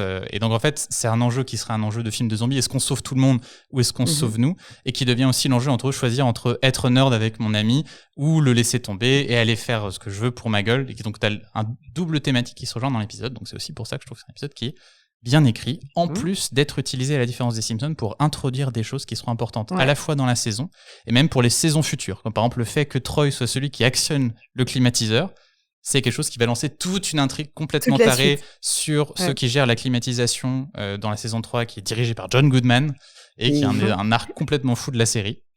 Voilà, pour ça c'est que moi je trouve que c'est un épisode intéressant de Community. Et ça m'évoque aussi le fait que c'est pas un huis clos, mais vous m'avez compris quoi, c'est un lieu précis quoi, dans tout, et c'est peut-être aussi pour des raisons de budget. On se dit ok, on se permet de faire un épisode spécial Halloween avec des costumes et compagnie, mais au moins on reste dans un cadre très simple, et je sais pas, c'est ce que ça m'évoque en tout cas en y pensant. C'est possible. Après c'est vrai que la plupart des épisodes de Community vont se dérouler à Greendale. Ou alors dans un appartement. Oui, mais justement, on reste dans l'esprit de la série. Oui, c'est ça. On tire parti de... Ouais, on est d'accord, merci. Guillaume, qu'est-ce que tu as pensé de cet épisode Alors, Community, moi, c'est une de mes... Je pense que c'est large top 5 dans les séries que j'ai aimées. Cela dit, ça faisait longtemps que je n'avais pas revu la série, donc j'ai été un petit peu parachuté dans cet épisode. Que j'ai trouvé... bon, c'est rapide, hein, c'est une vingtaine de minutes, donc ça passe vite. Et effectivement le rythme est assez tonitruant parce qu'on est vraiment dans un truc où il se passe plein de choses, et puis voilà quoi, jusqu'à l'arrivée à la fin des militaires, etc. Honnêtement, j'ai pas pris une énorme claque en revoyant cet épisode, parce que je trouve qu'au final, effectivement, la mise en place de cette thématique zombie, bah, c'est ça qui fait l'intérêt de l'épisode, et moins en effet la relation entre les personnages, même s'il y a des bons moments, etc. Et c'est typiquement le genre d'épisode, je trouve, qui justement crée des respirations dans le format d'une série à la Community, c'est-à-dire avec beaucoup d'épisodes et une sorte, comme tu dis, il y a quand même une unité de lieu dans la série. Donc, comme il y a beaucoup d'épisodes et qu'il y a une unité de lieu, bah en fait on peut se permettre comme ça aussi des moments où tout d'un coup on va tout changer quoi. Et ça marche. Je trouve que ça marche d'autant mieux quand t'as regardé les autres épisodes et que justement t'es dans la sérialité, t'es dans l'affection que t'as pour les personnages, tout ça. Là, j'étais un petit peu comme ça. J'ai regardé le truc un petit peu de haut et effectivement, tout ce qui se passe entre Abed et Troy et tout, je me souviens de tout ce qui est cool avec ces personnages, mais j'étais moins dedans, quoi. Après, il y a plein de clins d'œil qui sont super et effectivement, tu vois un peu ils se sont fait plaisir, c'est référencé, il y a du Romero, il y a plein de choses qui sont assez cool. J'ai beaucoup aimé la fin au moment où effectivement Troy a cette espèce de geste héroïque où il retourne à l'intérieur malgré le fait qu'il se soit sauvé pour justement sauver tout le monde. Et t'as vraiment ce truc un peu classique du héros qui va tuer tout le monde, sauf que là en fait non, en 2 secondes il se fait réavoir et en fait comme de toute façon personne ne tue personne, il est là en fond c'est bon, vous m'avez mordu quoi, laissez-moi tranquille. Enfin, bref, il y a vraiment ça marche bien, la parodie, enfin en tout cas l'hommage parodique fonctionne bien, donc plutôt cool. Et puis effectivement les costumes, chaque costume c'est l'occasion de caractériser les personnages et d'aller un peu plus loin dans ce qu'on connaît d'eux et dans le toujours plus quoi. Donc Jeff qui se déguise en Beckham quoi, voilà, c'est tellement lui de faire ça quoi. Donc je trouve que effectivement dans la thématique Halloween c'est un bon épisode. Je trouve que c'est, comme je le disais tout à l'heure, par rapport à ce que ça apporte de voir cet épisode dans l'entièreté, il y a la saisonnalité, donc ça fait toujours plaisir en fait quand tu regardes une série un peu au long cours comme ça, que tu arrives sur l'épisode d'Halloween, que tu arrives sur l'épisode de Noël. Tu accompagnes, les personnages t'accompagnent dans ton visionnage et dans l'année que t'es en train de vivre. Donc, je trouve que ça fait partie vraiment des séries qui ont tout intérêt à faire ce genre d'épisodes. Et c'est pas si commun que ça d'ailleurs dans les sitcoms que j'ai pu regarder par ailleurs. Il y a pas toujours ce genre d'épisode, donc c'est plutôt bien vu. Après, en effet, à l'unité comme ça, je dirais pas que j'ai repris une claque énorme à le revoir, quoi. Ouais, j'ai ressenti la même chose moi, de visionner ça. Tu vois, quitte à choisir un épisode sorti de Community, en le revoyant, je pensais, je repensais à l'épisode où il lance un dé pour savoir qui va chercher les pizzas. Vraiment un des meilleurs épisodes de la série. Voilà, c'est probablement le meilleur, je pense, de toute la série. Mais que tu vois, celui-là déconnecté, il fonctionne mieux parce que en plus c'est plein de morceaux courts, etc. Et ça part vraiment dans plein de directions. Et t'as ce côté où tu peux le prendre comme un bonbon un peu à part, alors que là, effectivement, c'est bien comme une respiration au milieu du flot de l'année. Mais voilà, moi je suis après pas hyper objectif sur cet épisode parce que l'épisode d'Halloween là avec l'armée qui arrive à la fin, je trouve celle-là c'est une grosse ficelle. Autant ils en jouent des fois sur les grosses ficelles, etc. Mais là, le coup de ouais non mais c'est bon, c'est l'armée qui va effacer la mémoire de tout le monde. Mais non quoi, c'est voilà, ça j'ai trouvé un peu trop lourd et soit pas assez assumé dans la lourdeur alors que pourtant ils y vont beaucoup, soit je sais pas, il me manquait quelque chose pour que ce soit vraiment du second degré à fond dans l'aboutissement aussi. Voilà. Et moi, plus de ridicule encore. Je me rends compte que je suis le Guillaume, toi par rapport aux Simpsons, moi c'est par rapport à Community du coup, parce que vous êtes tous fans, visiblement autour de cette table, et moi pas du tout. J'ai essayé Community parce que Break m'a encore une fois harcelé pour que je regarde Community. J'ai fini François aussi, Franny, qui est pas là ce soir, mais qui est souvent dans le chat, qui lui adore aussi. Six Seasons and a Movie, ouais. Très drôle. Et du coup, cet épisode, je me suis dit, ça m'intéressait vraiment de voir. Et pour le coup, les gars, quand vous n'êtes pas fan de Community, vous passez pas un très très bon moment, en fait, parce que, les rêves, en gros, moi, j'ai vu suffisamment de Community pour avoir les rêves de, comment il s'appelle, Jeff, du coup, je sais plus les noms. L'avocat, le héros, ouais. En gros, il est imbu de lui-même, mais, voilà, il kiffe bien la petite blonde et il se pourrait qu'il se passe un truc, machin truc. La petite blonde, elle est sympa. Abed et Troy, je savais. C'est ce que tu disais là, le côté il s'apprécie mais Troy il veut faire le quarterback quoi. Voilà, en fait t'apprends rien. Le personnage de Chang et Shirley, on en parlait dans le chat, quoi la tueur, j'ai trouvé ça plutôt, pour le coup, mais c'est un acteur qui me fait beaucoup rire, l'acteur qui joue Chang, pour le coup, et cette rupture de mais tu es Glinda, mais oui putain, enfin quelqu'un qui me reconnaît, ok, drôle. Mais alors le reste, en fait, ce que j'arriverais pas à reprocher à cet épisode, c'est les costumes. Pour le coup, oui, drôle, franchement. Le xénomorphe, j'ai mis longtemps à me rendre compte qu'il est en xénomorphe, Abed, et quand tu comprends, et donc tu comprends le costume de Troy, tu fais putain, ok, ça oui, ça tu le sais, Mais c'est oui. beaucoup plus mon humour. Mais alors, le reste, c'est vraiment, pardon, Fait des hein, petits bruits en plus. c'est bas de plafond quoi. Ah oui, Beckham, ok, t'es Beckham, super. Ouais. Fin de la blague et tu n'auras C'est ça. plus aucun ressort comique de tout le reste de l'épisode. C'est-à-dire, ton costume, non quoi. Enfin, vraiment, j'ai trouvé ça. Et Abba, le truc dont on parle le plus dans cet épisode, genre Gollery, il y a. Alors, Dieu sait si j'aime Abba, hein, vraiment. Hein. J'aime Abba d'amour. J'ai écouté Abba pas plus tard qu'aujourd'hui. Mais alors, ok, c'est drôle une fois. Tu dis ok, ils écoutent Abba en fond 2 fois 4. T'as que ça de tout l'épisode. Enfin, au bout d'un moment, c'est pas que ça gâche l'épisode, c'est que c'est pas drôle. Mais je sais pas si c'est censé être un gag tout le temps. Mais alors C'est le pourquoi rythme. Pourquoi alors Bah, c'est cool. En Mais fait, il y avait 1 milliard de gags à trouver par rapport à la musique que tu mets à bas, ok. Bah, il y a bon. des gags avec la playlist. Mais en fait, non mais Oui, c'est je veux dire, ça, là, c'est l'idée que surtout ça la rejoint, playlist, c'est qu'en fait j'ai un peu trop l'impression que c'est un épisode. Alors fan service pour le coup, c'est du coup pas forcément adéquat. Mais ce que je veux dire, c'est qu'ils ont voulu faire du Community dans Community et que du coup, ils ont voulu faire du culte en fait, tu vois. J'ai l'impression que Dan Harmon, il a écrit en mettant, on va mettre que du Abba et ce sera l'épisode. Les gens, quand ils écouteront Abba, ils penseront à cet épisode-là. Bah, oui. Et du coup, oui, l'armée qui arrive à la fin, dire, les gars, c'est bas de plafond. Mais alors là, je l'assume, quoi. L'armée qui arrive pour tout éteindre. Et là où il s'est désamorcé avec le fameux message vocal reçu par Troy, j'ai, ok. Là, oui. Là, il reste un truc et ça me donne, jamais, je regarderai la suite. Mais, tu vois, éventuellement, ça part sur autre chose. Mais alors, la viande à tacos qui a varié. Enfin, vraiment, quoi. Vraiment, quand t'es pas dans l'univers de Community. Après, c'est pas vraiment représentatif de l'univers de Community. Ah bah Non, moi c'est là où ils vont le depuis plus tout à l'heure loin. je fais que Ouais, entendre que c'est quasiment le meilleur épisode, que c'est machin. Non. Ça l'est, mais en poussant Pas du du tout. potard de la parodie, quoi. C'est on va dit, dire. je vais pas dire le nom parce que je respecte et si tu penses que c'est le meilleur épisode, je le respecte mais ça vraiment sans ironie, je le respecte à 100%, éclatez-vous, mais ça a été dit que c'est l'un des peut-être le meilleur épisode de Community. Alors moi vraiment du coup vous avez compris mon ressenti sur Community. Putain, si je pars du principe que lui, c'est un des meilleurs, et je crois que l'épisode du dé, je l'ai vu. Ça me dit un truc, l'épisode du dé avec les pizzas, ça me dit un truc. Mais autant vous dire que visiblement, ça m'a marqué. Mais jamais de la vie, je vais me dire, là où les Simpsons ou Futurama ou compagnie, je me dis, ah tiens, alors là, l'armée qui arrive à la fin et tacos avariés, du surplus de l'armée, ça m'a fait marrer. Mais alors le reste, et c'est long. Il faut allumer la climatisation pour sauver tout le monde. Ah non, vous m'aurez pas avec ça. Regarde l'épisode où Abed Voilà. essaye Ouais. de savoir si Nicolas Cage c'est un bon acteur. Oui. Oui. Voilà. Bon, là j'ai regardé Futurama. Je regarde Futurama ou Community ou l'épisode de Community. Futurama. Voilà. Mais non, mais vraiment, non, moi c'est vraiment et le côté du coup Halloween special. Bon, à partir du moment où tu sors du côté soirée entre potes sur le thème d'Halloween, tu t'ennuies ferme quoi. Vraiment, j'ai pas ri et j'ai pas trouvé le côté Halloween special très intéressant.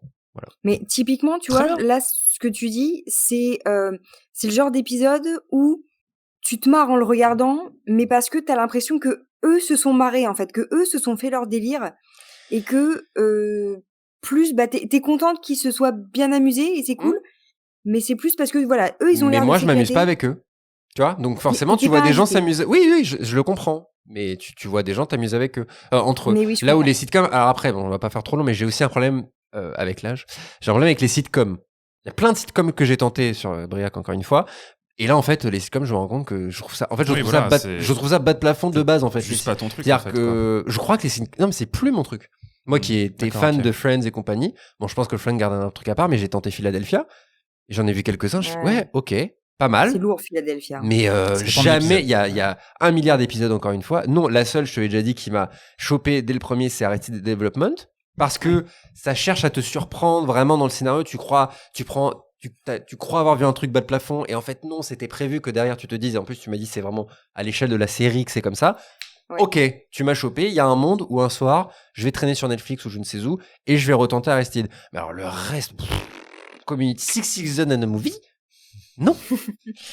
Ah, mais effectivement, si de toute façon tu passes à côté de ce qui fait le sel quand même de Community, Ouais. c'est-à-dire l'interaction entre les personnages, le fait d'apprendre à les connaître et mine de rien quand même la folie des scénarios où en effet, ok, là c'est pas ta cam et tu trouves ça pas ouf, d'accord, mais je veux dire à l'échelle de la série quand tu vois quand même, en effet, comme le disait Briac, là où ils sont capables d'aller sur un mini détail et ils sont capables de développer tout d'un coup tout un lore complètement caché, voilà quoi, je veux dire, c'est ça aussi Community, mais c'est sur la longueur quoi, ça fait vraiment partie de ces séries. Pour revenir aussi à la raison, je pense, pour laquelle je l'avais proposé, surtout, alors moi j'aime beaucoup l'épisode, hein, c'est pas, mais aussi c'était vraiment parce que ce côté une sitcom qui va insérer, enfin faire une espèce d'incursion dans le fantastique qu'on justifie plus ou moins avec une explication qu'on veut, enfin qui se veut pas forcément sérieuse. Enfin bon, c'est pas, il y a un côté clin d'œil au spectateur, genre bon, ouais, on sait que la viande à tacos bizarre, bon, t'y crois pas non plus.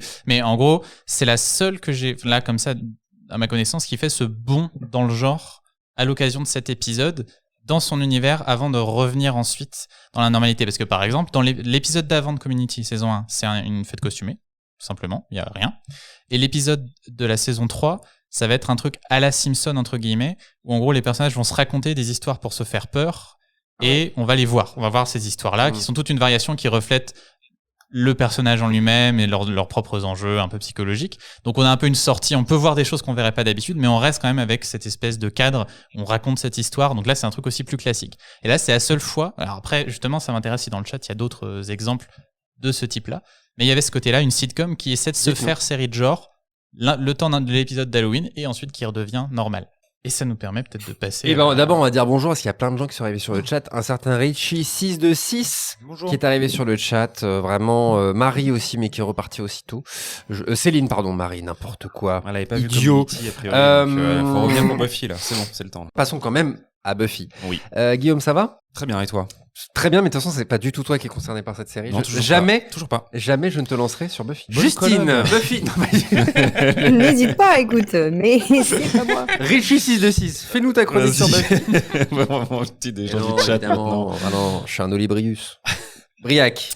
Buffy, Buffy, la tueuse de vampires, littéralement. Techniquement, Exactement. The Vampire Slayer. Slayer, on est sur tuer le vampire. tu fais ça au débeauté comme ça. Que là, on est que contre les vampires en France. Pourquoi? On accepte le vampire tel qu'il est, c'est ça? C'est pas du tout le sujet de ta chronique.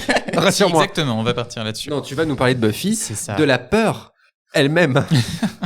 Traduction simultanée, merci. Bon, faut-il encore présenter Buffy? Je Oui, ne sais pas. oui. Ok. J'ai horreur des... Regardez, j'ai horreur des gens qui Buffy. font ça. Tu sais, est-il nécessaire de présenter les affranchis? Oui, des millions de gens à travers le Fais-le monde. toi-même, merde. Non, mais c'est non, mais C'est de la non, mais non, c'est de la rhétorique, non, j'ai horreur des gens qui disent on a besoin de présence de Buffy, non, t'inquiète. Et qui le font pas. Mais ça me rend fou. Moi, c'est un désabonnement sur Apple, Bien, écoute, Apple non, Podcast. regarde-moi. Buffy, donc série des années 90, début 2000, créée par Joss Whedon. Ah, Pardon. tu l'avais pas, j'avais pas J'adore lancé les jeux. buzzers J'adore les encore. jeux. J'adore les jeux. Donc voilà, Buffy, une lycéenne qui découvre qu'elle fait partie d'une lignée un peu d'élus appelés à combattre le mal, les Slayers, combattre des démons, des vampires, des fantômes, etc., qui va devoir composer entre sa vie de lycéenne, puis d'étudiante, et ensuite sa vie de jeune adulte, et justement cette responsabilité qui est entourée par le Scooby Gang avec son amie Willow, qui devient une sorcière au fur et à mesure de la série, Xander, son mentor Giles, qui a son amour vampire Angel, et donc la particularité, enfin, il y a deux particularités qu'on pourrait souligner dans Buffy. C'est d'abord, il y a un jeu de sous-texte, en tout cas de métaphore, où à chaque fois le surnaturel va venir fonctionner pour faire écho soit à des étapes de la vie, enfin en gros des étapes de la vie en général, en fait, du passage à l'âge adulte, qui vont venir représenter, de manière métaphorique, ou aussi à des angoisses qui peuvent être pareil, des angoisses du spectateur, mais aussi des personnages qui vont être matérialisés à travers ça. Ça va venir dans l'épisode dont on va parler. Et c'est aussi une série qui est très importante dans la manière dont les séries ont commencé, ont de plus en plus créé des hybrides entre feuilletonnant et épisodique. Donc il y a d'autres séries avant qui le font, mais c'est une qui le fait particulièrement, c'est-à-dire qu'on a notre intrigue de l'épisode, énormément d'arcs feuilletonnants qui continuent en lame de fond ou qui vont être développés par l'intrigue de l'épisode. Et aussi on a, par exemple, en comparaison avec X-Files, qui est une série qui a inspiré aussi Buffy, on a une mémoire de la série qui est beaucoup plus importante, c'est-à-dire que les personnages vont continuer à faire référence à des choses qui leur sont arrivées, genre des saisons après. Genre là, par exemple, dans l'épisode dont on va parler, on parle de 2 épisodes qui sont à 2 saisons de distance, il y a une référence à l'épisode d'Halloween d'avant. Xander qui va dire, bah oui, je me suis déguisé comme ça au cas où nos déguisements prennent vie. Donc il y a des choses toujours en permanence, une mémoire de la série qui se passe comme ça. Et donc pourquoi parler de Buffy, je trouvais ça intéressant, c'est parce que là, on est donc face à une série qui est complètement une série fantastique.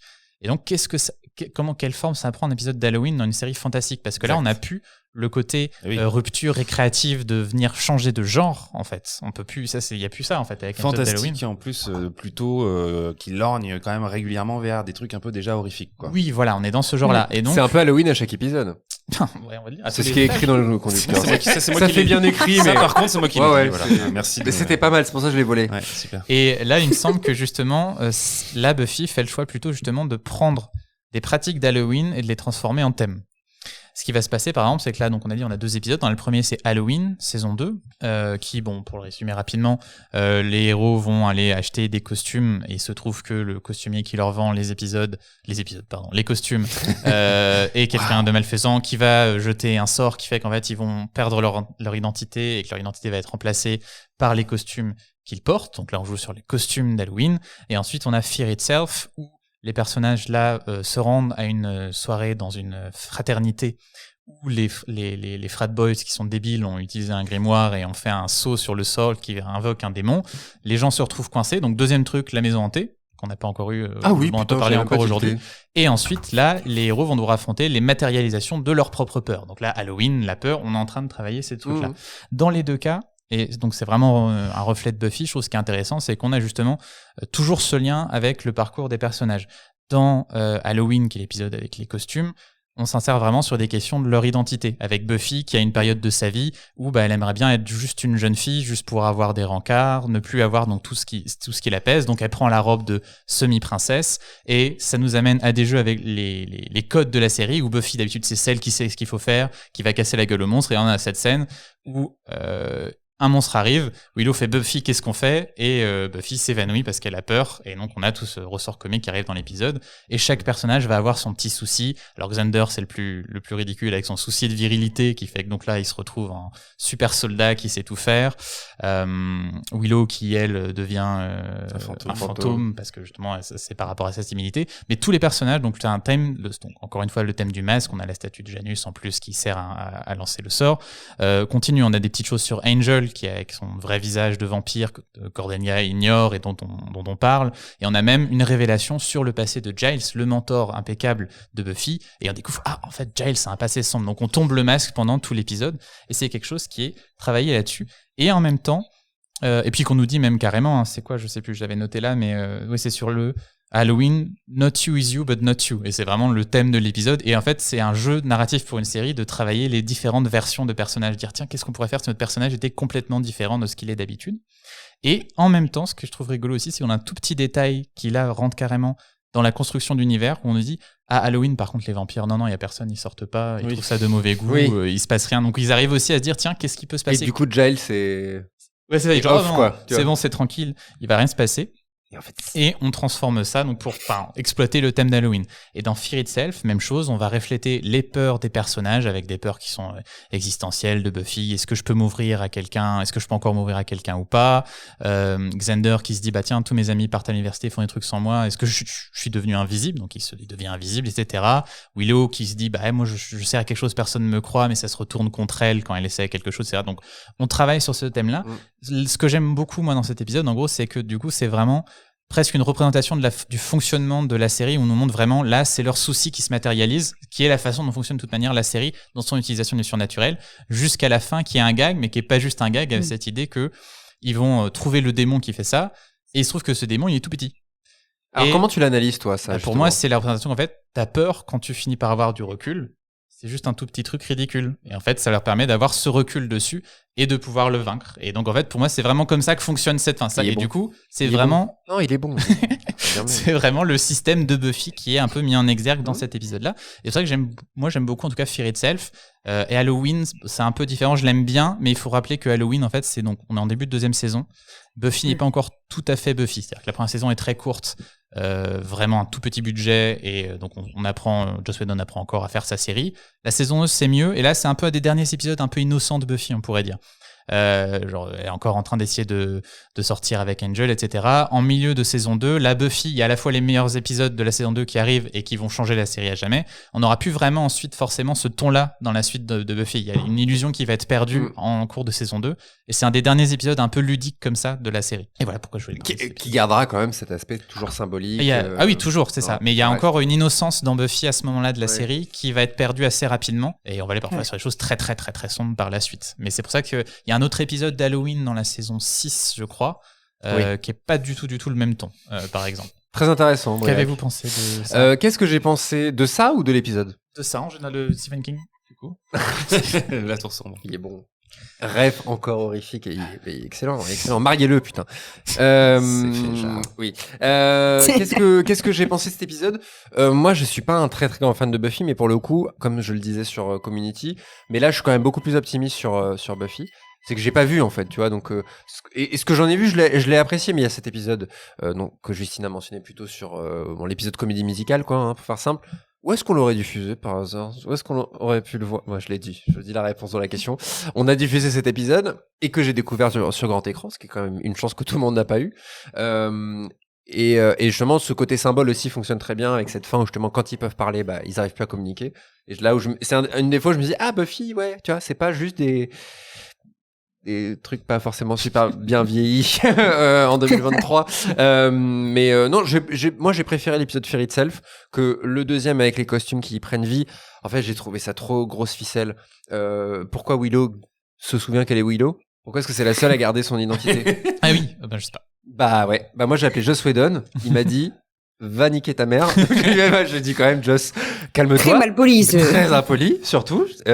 Bon, ça c'est pas la plus grosse surprise sur Joss Whedon, mais non, je veux dire vraiment pourquoi ça marche pas, pourquoi déjà j'ai détesté me poser ce genre de questions j'ai trouvé ça trop grosse ficelle, le côté et le méchant est hyper caricatural, je trouve, tu vois, quand il lui met la robe et tout. Ok, donc toi tu es méchant. Et voilà, là où j'ai apprécié, non mais il y a plein de trucs que j'ai apprécié sur le côté le passé de Giles et tout, j'ai trouvé ça plutôt pas mal et plutôt rigolo. J'ai plus ri dans cet épisode que dans l'épisode de Community. Par exemple, tu vois, je ne sais pas comment réagir. C'est clair. Dois-je le gifler?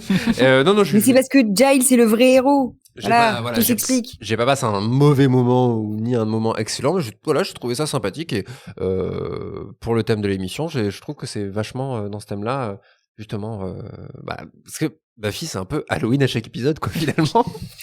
Justine. Ah ouais, vas-y, tu veux que j'enchaîne après ta deuxième blague? Ouais. J'ai fait 2 fois la même blague en plus, mais Buffy c'est le futur roi des pirates. Non, quoi les tueurs? Ça c'est Luffy D-Monkey, rien à voir. Justine, toi tu es féru de Buffy la tueuse de vampires. Ouais, c'est pas forcément ce que j'apprécie le plus. Vraiment mélanchement. Voilà. Je m'attendais pas à cette réponse parce que le ouais était vraiment enthousiaste. Bah pas du tout. Non, mais si je connais bien, ça veut pas dire que je suis très fan. Tu vois, c'est pas tout à fait pareil. Est-ce que tu as vu tous les épisodes? J'ai vu tous les épisodes. Je suis clairement fan de Giles et il est possible que en grandissant j'ai eu un petit crush pour Spike comme tout le monde si tu veux. Ok, comme que moi, donc c'est noté. Non, Briac dans le aussi. chat, soutenez-moi un peu. J'aime Merci. beaucoup Spike. Mais par contre, tu vois, sur alors le coup des costumes, etc. C'est pareil. Il y a le côté, tu sais pas ce que Willow vient faire là. Pourquoi elle est déconnectée? Il s'est jamais vraiment justifié. Donc ça reste bancal. Et dans Fear Itself, le souci c'est que la matérialisation des peurs, c'est quelque chose qui revient en fait que dans plusieurs séries. Il y a aussi plusieurs épisodes de Charmed sur le sujet, etc. Du coup, c'est bon, j'avais l'impression qu'on avait un peu fait le tour. Et puis, en tant que personne qui étudie des bouquins constamment, t'as envie de dire, ouais, mais lis ta page en entier, quoi. Et t'as la fin de l'épisode tout de suite.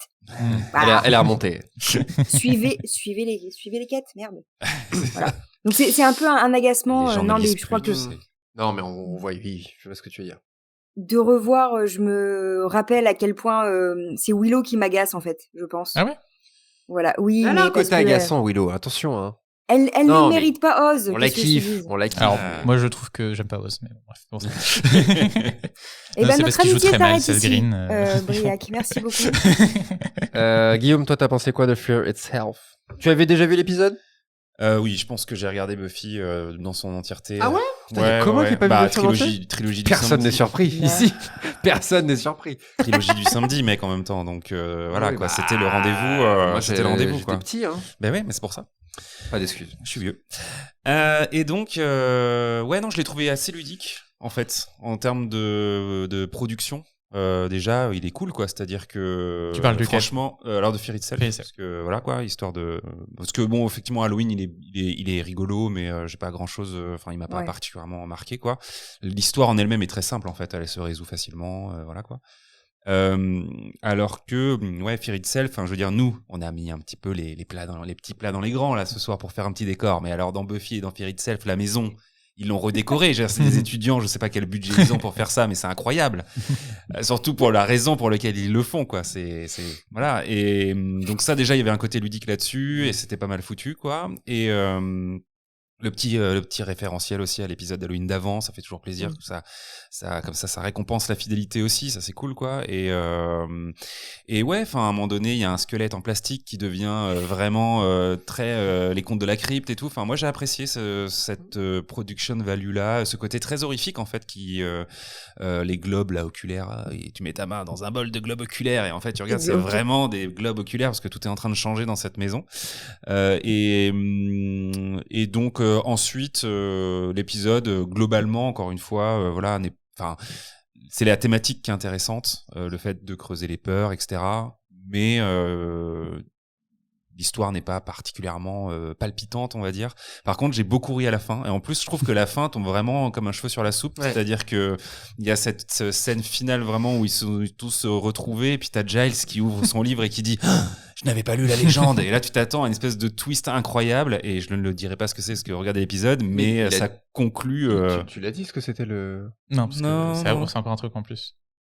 Merde, attends, je vois pas à quoi tu fais référence. Ah bah tu regarderas l'épisode. Et du coup j'ai regardé l'épisode et l'épisode s'est terminé. Et je me suis dit ah ouais, marrant quoi. Ça m'a un peu pris au dépourvu. Et donc c'était plutôt un bon visionnage et en plus, c'est plutôt casting resserré pour le coup. Il n'y a pas l'univers étendu de Buffy, on va dire, dans cette maison, hormis les quelques personnes qui organisent la fête mais qu'on voit assez peu. Il y a le personnage d'Anya qui a le meilleur déguisement d'Halloween possible parce que c'est un gros lapin rose. Voilà, ne cherchez pas pourquoi. Et ça fait très peur les lapins selon Anya. Et c'est un truc qui revient ensuite plusieurs fois dans la série. Ouais. Et il y a plein là quand j'y pense et je l'ai regardé ce matin, mais il y a plein d'images qui me reviennent. Il y a quand même plein de moments qui sont assez épiques et assez cool. Giles, je pense qu'il a eu une évolution dans la série à ce moment-là. Il est bien plus détendu aussi, ou alors c'est juste à cet épisode, mais je pense qu'il a eu peut-être un peu un lâcher prise.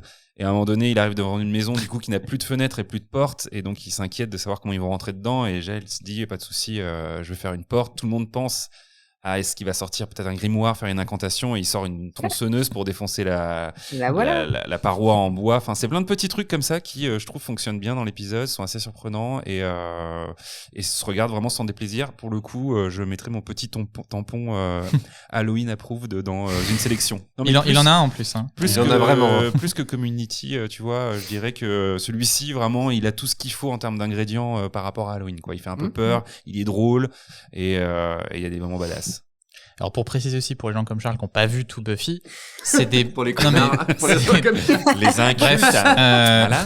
C'est pas des, je dirais pas que ça fait partie des meilleurs épisodes de Buffy du tout. C'est des bons épisodes, ils sont fun. Tu vois, comme dit, particulièrement Fear Itself, il est fun à regarder. Ouais. Mais c'est vraiment parce que là on avait ce sujet-là et que je trouvais que c'était intéressant de s'approprier Halloween dans le cadre. Oui, mais tu vois, pour replacer, on est très loin des meilleurs épisodes de Buffy, de ce que la série sait faire. Il y avait aussi un très bon épisode, pour rester dans le Buffyverse, de Angel dans la dernière saison, mais je l'ai évité parce que je sais que là c'est un moins connu, donc là au moins tout le monde connaissait au moins les personnages de Buffy. Angel c'est un peu plus dur, mais il y a des bonnes... la dernière saison d'Angel, moi c'est ce que je préfère dans le Buffyverse personnellement, et il y a un épisode assez génial. On fera un truc dessus un jour. Un jour, ce serait bien. Il y a un épisode Muppet quoi. Ok. Angel devient Muppet, mais pas les autres. Il y a juste Angel qui oui. ça c'est. Bon, oui, c'est drôle. Non, mais tu m'as convaincu. Très bien. Alors, est-ce qu'on parle rapidement de WandaVision ? Alors, on peut au moins dire effectivement que puisqu'on l'avait annoncé sur la liste des épisodes à voir, on voulait, on s'était dit que oui, dans la thématique Halloween, récemment, qu'est-ce qu'il pouvait y avoir? Il y avait effectivement cet épisode de WandaVision, série du MCU, la première série en fait du MCU sur Disney+ en début 2021, et elle a quand même cette spécificité, pour ceux qui ne l'auraient pas vu peut-être, d'être très méta dans le sens où la série référence des styles télévisuels au fur et à mesure de ses épisodes. Elle commence dans les années 50 et puis au fur et à mesure de la découverte de pourquoi what the fuck on a Wanda et Vision qui étaient morts se retrouvent dans une série télévisée des années 50. On va comme ça gravir les décennies, et donc cet épisode d'Halloween commence comme un épisode, on va dire, de simili Malcolm, voilà. Et juste pour terminer, sans en faire une présentation incroyable, mais ce qui est intéressant, c'est que il y a en gros les deux parties de ce que pourrait être un épisode d'Halloween dans cet épisode, quoi. C'est-à-dire qu'on a vraiment le côté un petit peu parodique, rigolo, avec des costumes un peu tout pétés, des trucs du coup très référencés là sur les comics, avec le côté enfant. Non mais laisse-moi parler. Mais non, mais c'est pas contre toi, c'est que je sais que t'es énervé, mais attends. Je suis énervé. Qui est énervé ici? Et donc la deuxième partie qui tend un peu plus vers l'aspect horrifique, avec la découverte de ce qui se passe dans Westview, donc cette ville qui a priori est contrôlée par Wanda, et donc qui met en scène comme ça un côté un petit peu plus spooky, avec des personnages qui semblent être des automates, ou en tout cas qui répètent à l'infini les mêmes gestes, etc., qui sont prisonniers d'une certaine boucle. Donc on a un petit peu comme ça une sorte de melting pot. D'ailleurs le titre, ça aussi tu peux me créditer, parce que du coup j'avais crédité, je vais prendre mon téléphone parce que j'ai des mauvais yeux, qui dit le menu Maxi Best of selon Marvel. Pas mal, bien. C'était pas mal. Nice. Non, mais il y avait un petit côté comme ça, effectivement, ils ont mis un petit peu tout. Après l'épisode en lui-même, pour ce qu'il apporte dans la série et tout, bon voilà, c'est WandaVision quoi. Mais non, mais c'était pas. Mais en tout cas, je fais que des mini interventions. C'est ça. Mais non, mais parce que je vais toutes les monter les unes à la suite des autres, tu sais. Non, mais parce que là, du coup, ça vaut le coup. Parce que là, je vais devoir revenir sur les éléments dont tu parlais. Le côté costume. Bon, c'est des costumes. Ça a été un thème évoqué par l'ami Briac plusieurs fois. Les costumes, ça fait partie intégrante.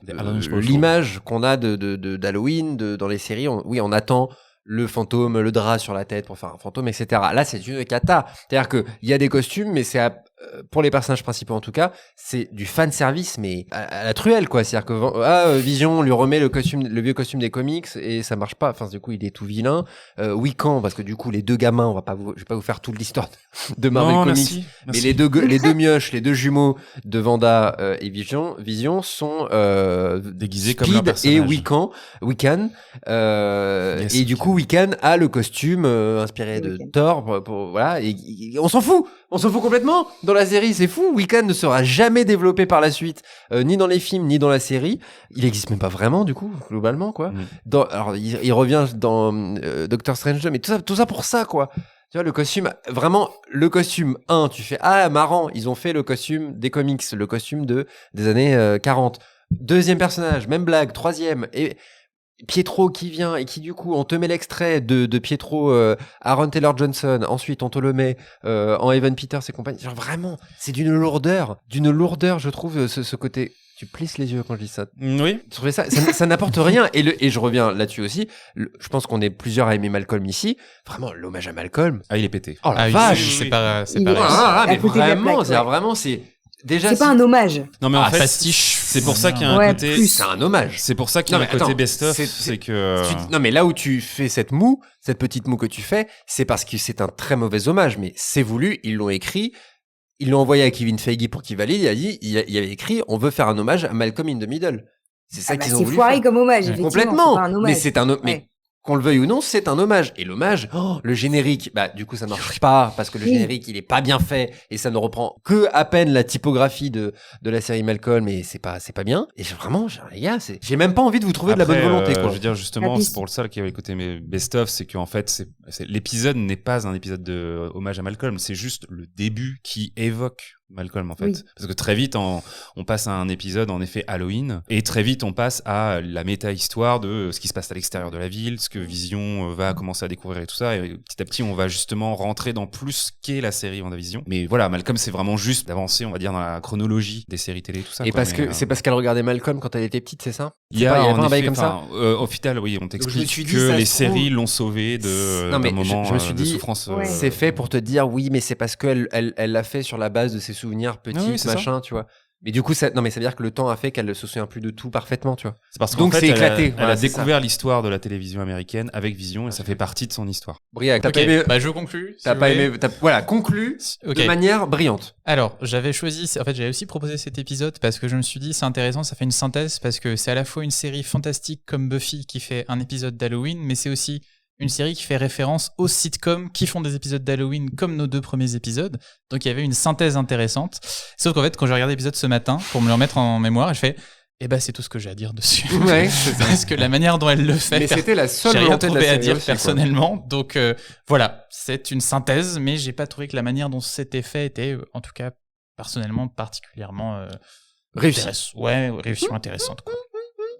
Tout à fait.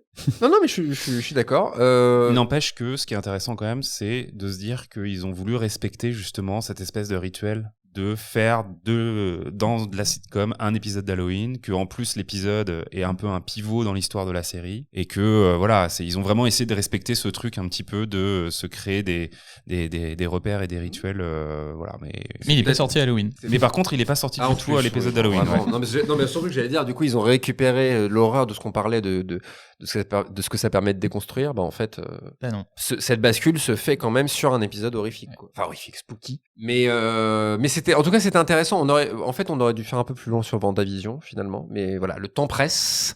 On va devoir conclure ici. On espère que ça vous a plu. Merci à toutes et à tous qui étaient sur le chat pour cet épisode spécial.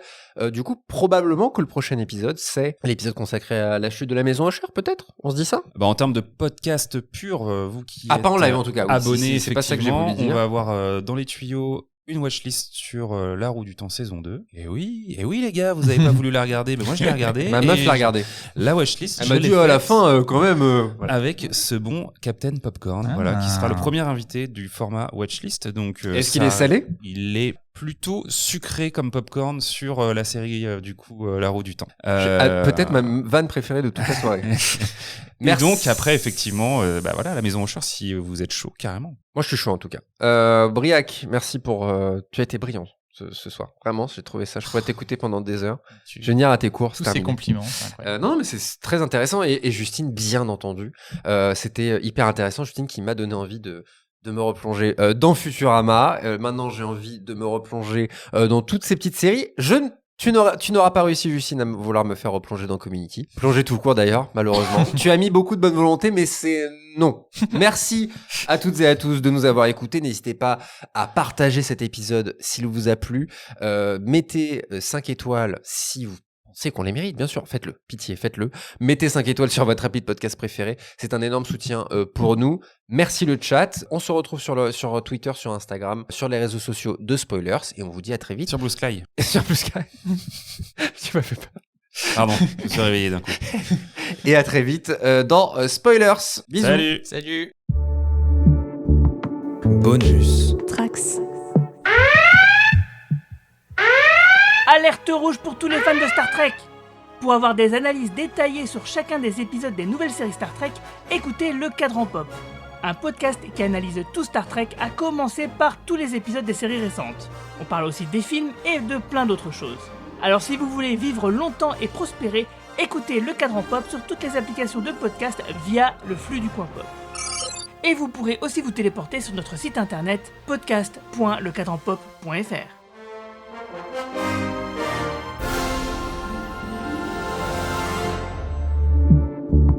Bonus. Trax.